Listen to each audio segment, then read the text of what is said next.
History's strange, it's alien, and it won't give us what we would like to have. Glad you are here for hour number 3 of a Tuesday morning, which means it is Dave Does History on Bill Mick Live. Dave Bowman's been with us all day. Headline at BillMick.com, the Super Bowl, a new reason for Liberty 250, which is where Dave takes us as we march toward next July 4th and the 250th anniversary of the founding of this nation. It is an interesting look, and we've kind of led into it with our previous discussions. But Dave, appreciate you and the work that you put into bringing us Dave Does History. And this look, as we look back on our founding as we march toward that 250th anniversary, very valuable lessons here. What do you got for us today, sir? It was November 19th, 1863. It was at a small town in eastern Pennsylvania, a crossroads where 4 months before, the greatest battle on North American continent in history had taken place. Some 50,000 casualties of various types. And after the battle, many of the fallen had been buried here. And Lincoln, the president, was invited to come and make a, quote, few brief remarks, unquote, at the dedication of the cemetery, honoring those who had fallen. The important thing to keep in mind here is that Lincoln was not the primary speaker. He was not the main draw. There was a man by the name of Everett who was well known for his rhetoric and oratory, to the point, Bill, where people would listen to him speak for 2 hours before Lincoln ever took the stage. It was a different time in history when people we didn't have television and radio, so there you go.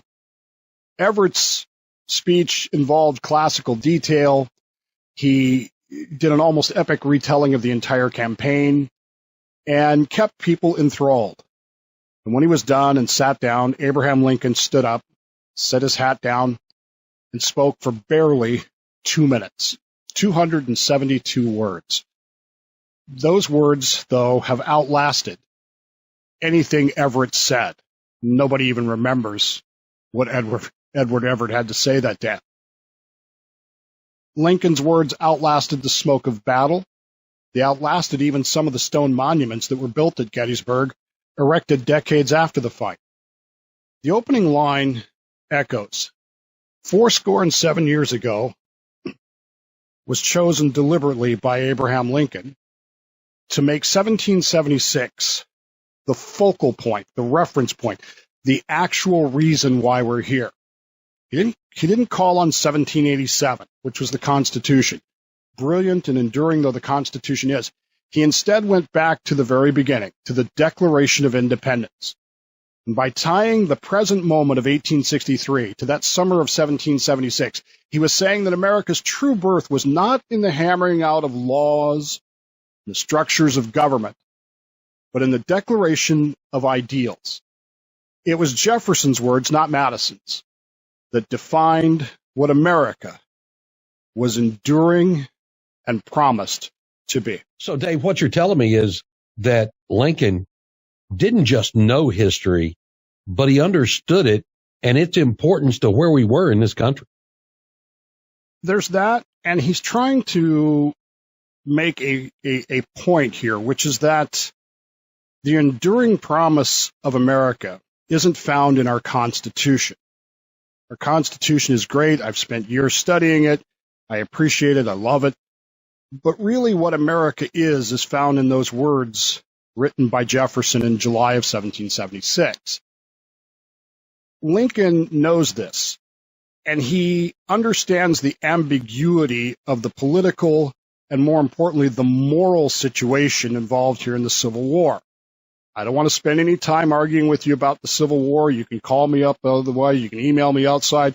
You can talk states' rights all you want.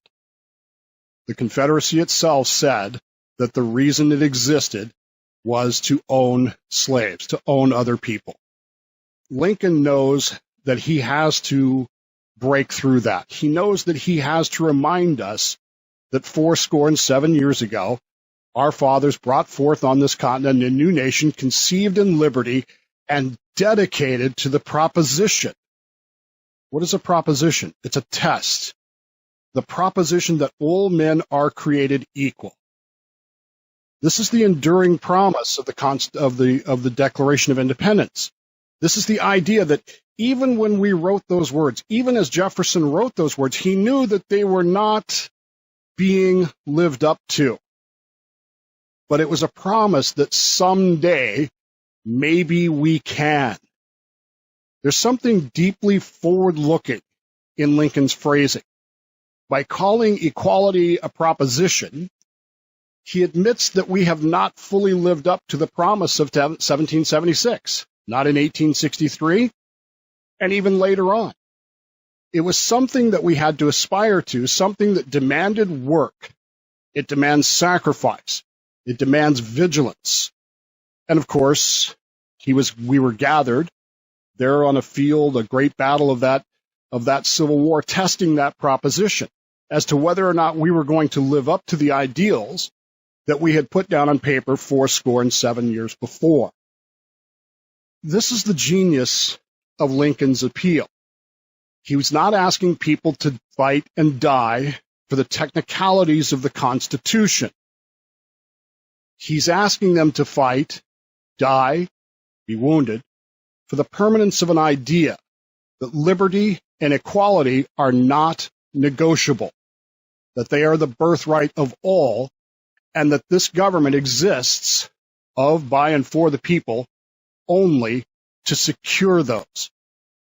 If the Confederacy succeeds, it would mean that that principle had failed. If the Union prevails, it means that the proposition still lives. So this dedication at Gettysburg becomes more than just a cemetery dedication. If you've ever been to Gettysburg, you know what I'm talking about. You can't walk that field without that feeling.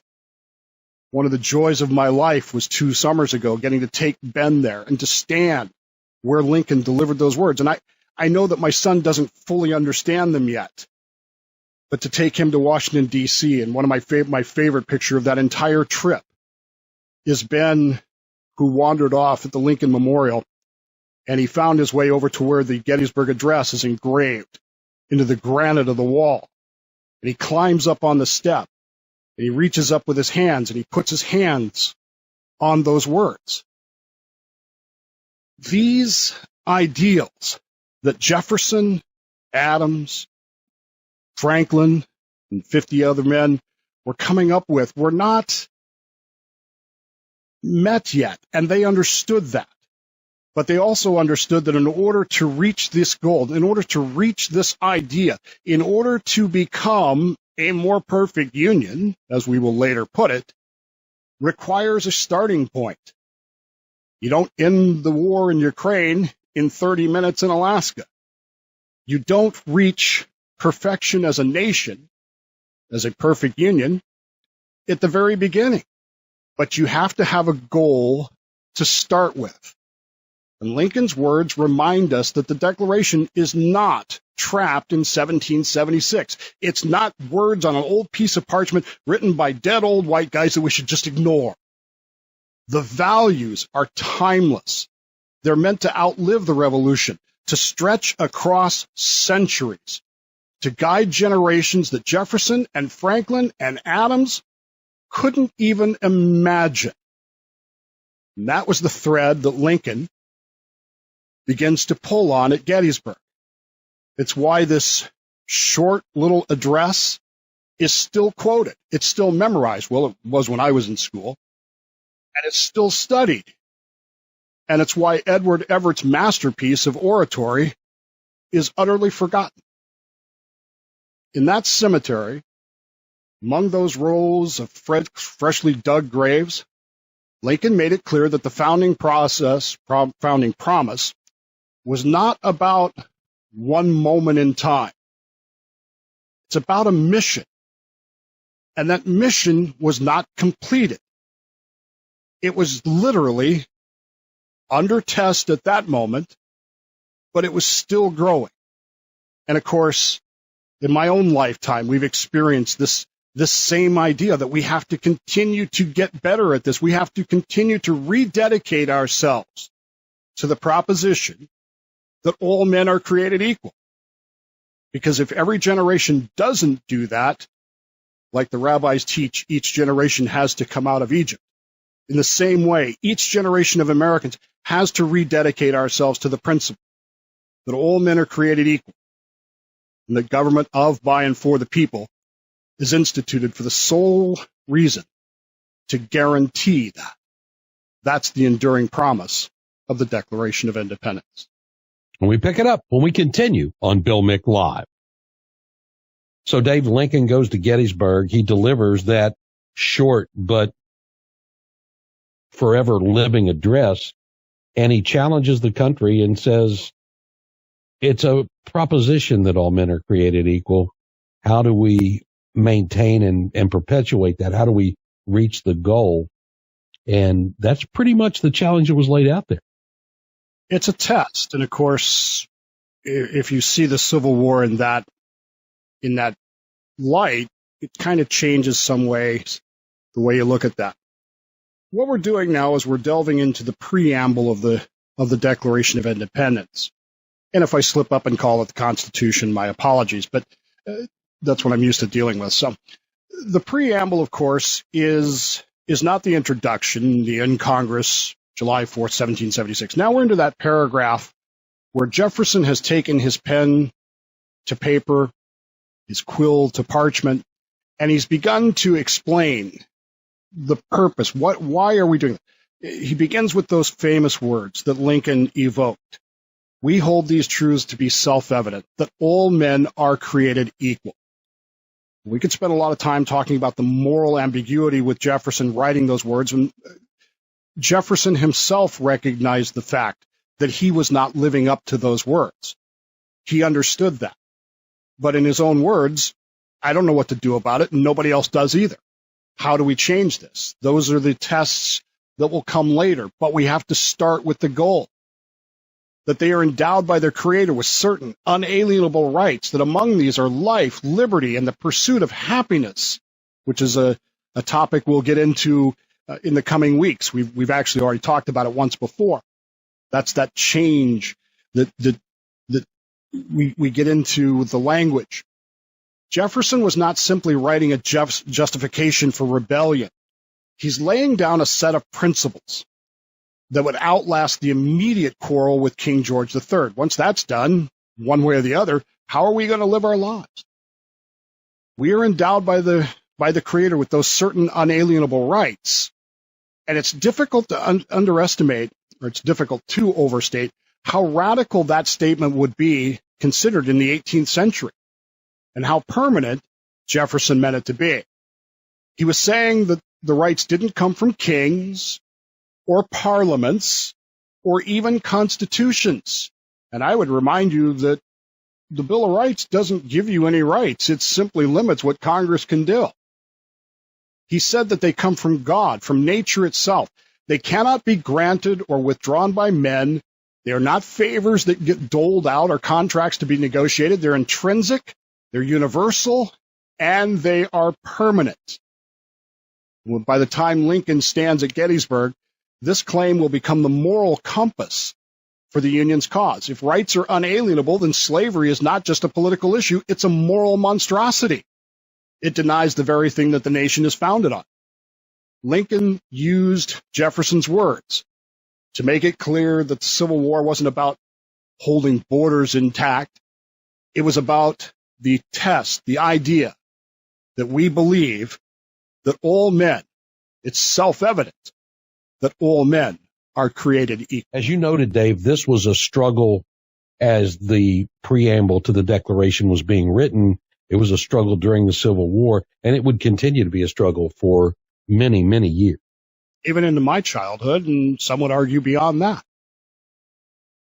But from Jefferson's foundation, that all men are created equal, flows the often quoted phrase, the right to life, liberty, and the pursuit of happiness. Now, these are not ornamental words. These aren't just flowery language. This is really the heart and soul of the American philosophy of governance.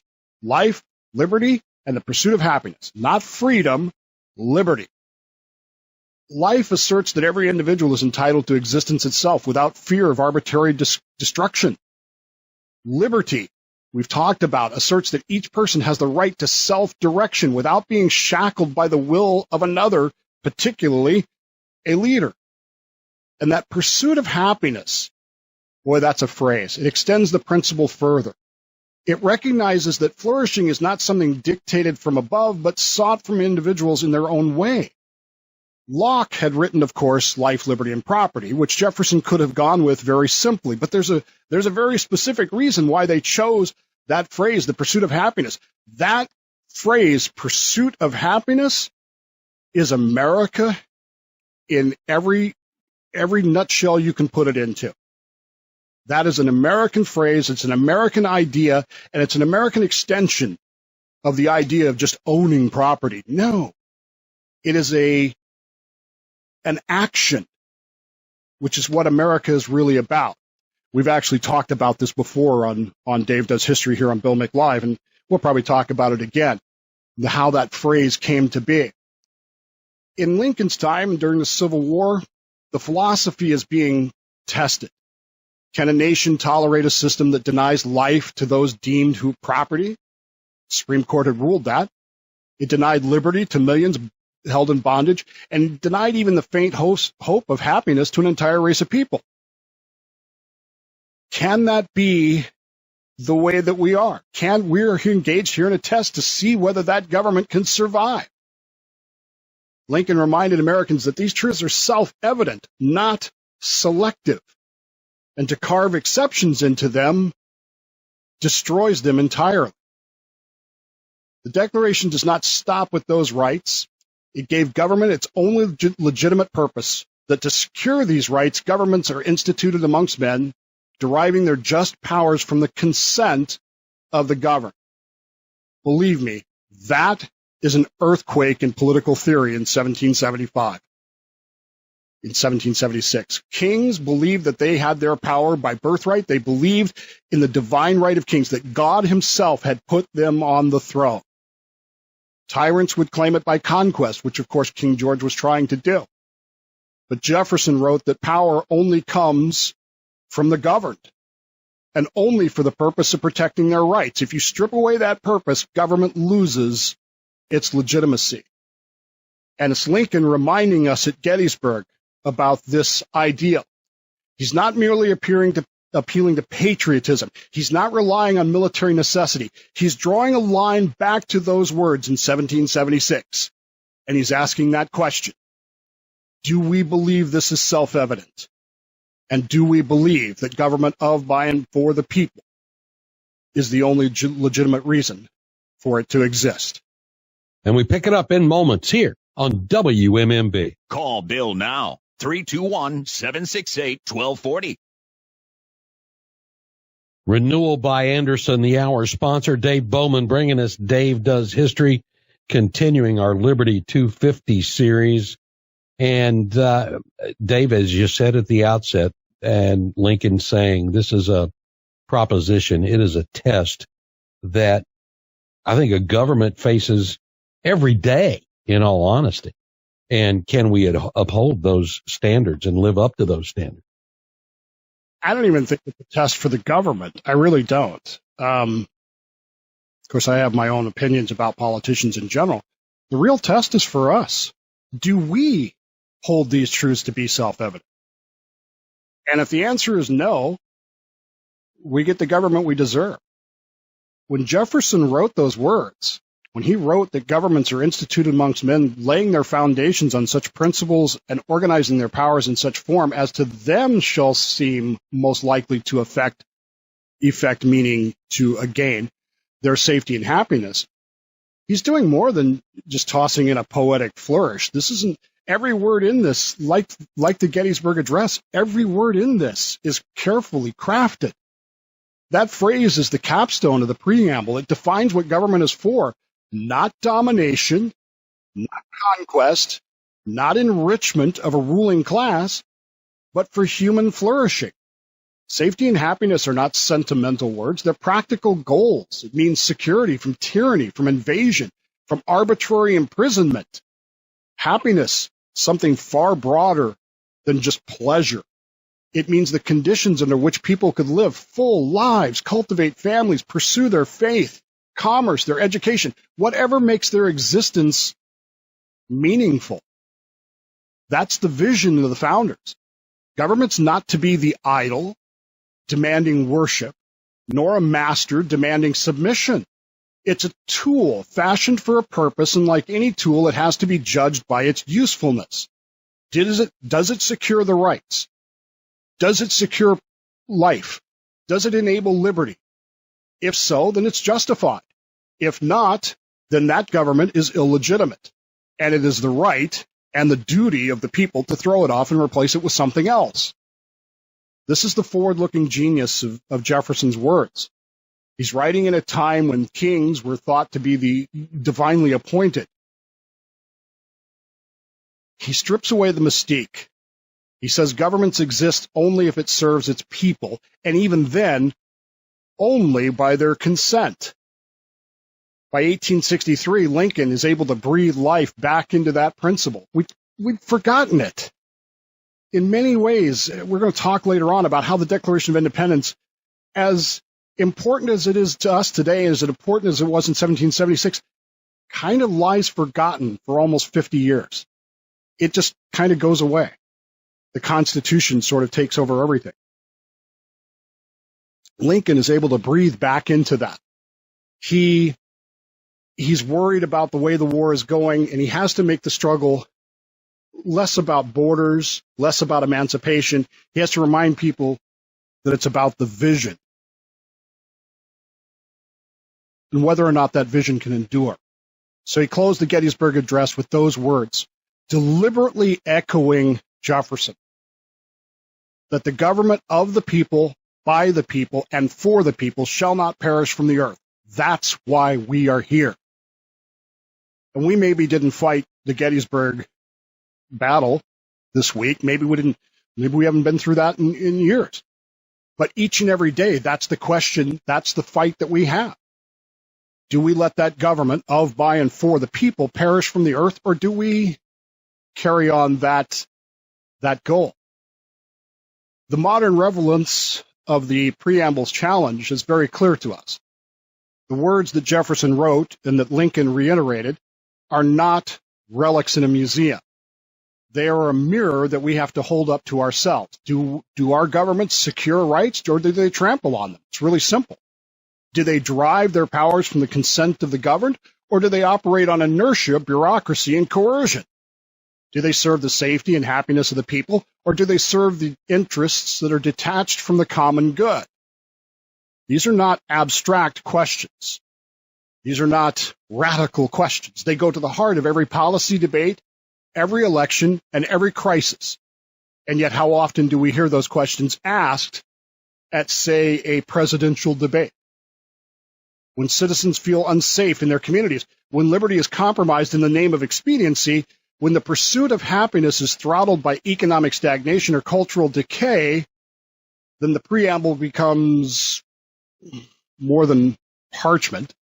It becomes a living indictment. Jefferson's words are still the standard by which we measure the Republic's health. Lincoln knew that in 1863. We found it out again in the 1960s, and it's something that we should know now. To this day, that phrase, all men are created equal, it haunts us and it inspires us. For Jefferson's generation, it was revolutionary, but it was imperfectly applied. For Lincoln's, it was a compass pointing towards emancipation and a national rebirth. For us, it continues to press on the issues of equality before the law, opportunity, and dignity. Each generation, every generation of Americans is forced to confront whether we are truly treating that proposition as permanent or whether we're willing to compromise and settle it for half measures. And that's what makes Jefferson's preamble of the Declaration of Independence forward-looking. It sets a standard that cannot be fully met once and for all. It must be pursued anew in each and every generation. and we will pick it up in 60 seconds. Your calls ahead on Bill Mick Live. Wrapping up a Tuesday, and Dave Does History with Liberty 250 on Bill Mick Live. We get to the phones at 321-768-1240. Line 1, you're up first in this hour. Good morning. Is that me, Bill? That is you. Who's this? Charlie in Merritt Island. Yeah, Charlie, what's on your mind? I want to say, Dave, that was the most brilliant soliloquy I have heard in a long time. Bill, you need to make a copy of that and put it on your website, and everyone needs to grab a link, a copy of that, and send it to everyone you know. Bill, you need to send that to every news agency that your channel is a part of. Hey, Charlie, it will be there shortly after the show under the podcast section, top of the page at BillMick.com. Every hour of every show is done that way, and especially these. Yeah, that was brilliant, Dave. Absolutely inspired, brilliant. Every kid, that should be taught in every school, mandatory.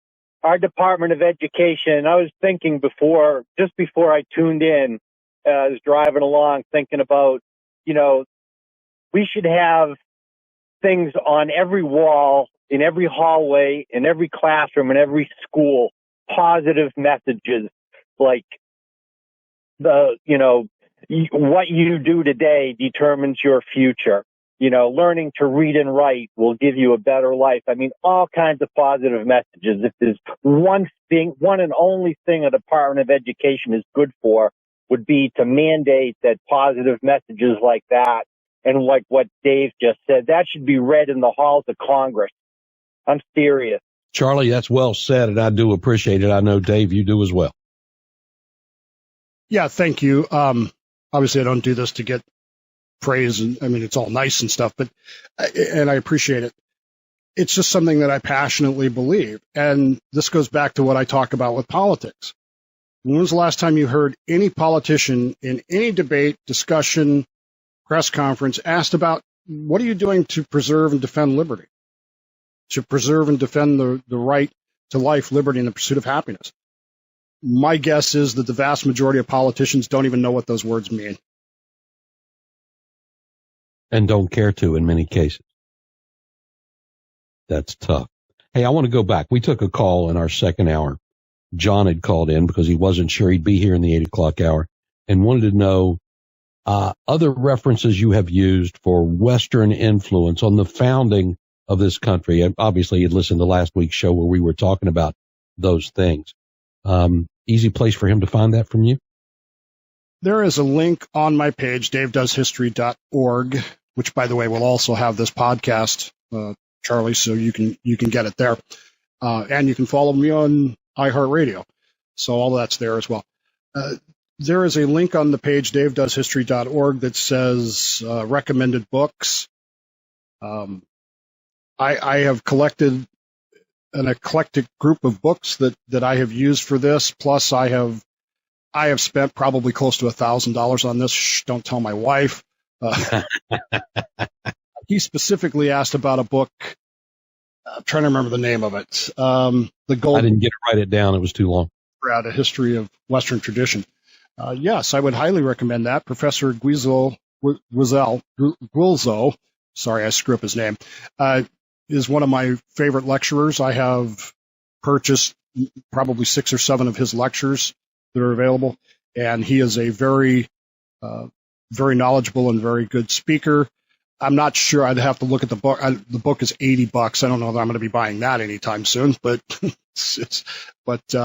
he has several lectures out there. The Life of Abraham Lincoln, America's Founding Fathers. He has a very good course on making history, how historians interpret stuff, which you've heard, some of which you've heard regurgitated here. So, yeah, I would highly recommend the book. I just don't have $80 to spend on it right now. I got you. I want to hit you with one other question in the couple minutes we have left, Dave. Had the South won the Civil War and the Confederate States of America fell into existence beside the United States of America, that what was left of them, does either nation survive? And do these principles survive in the now smaller United States?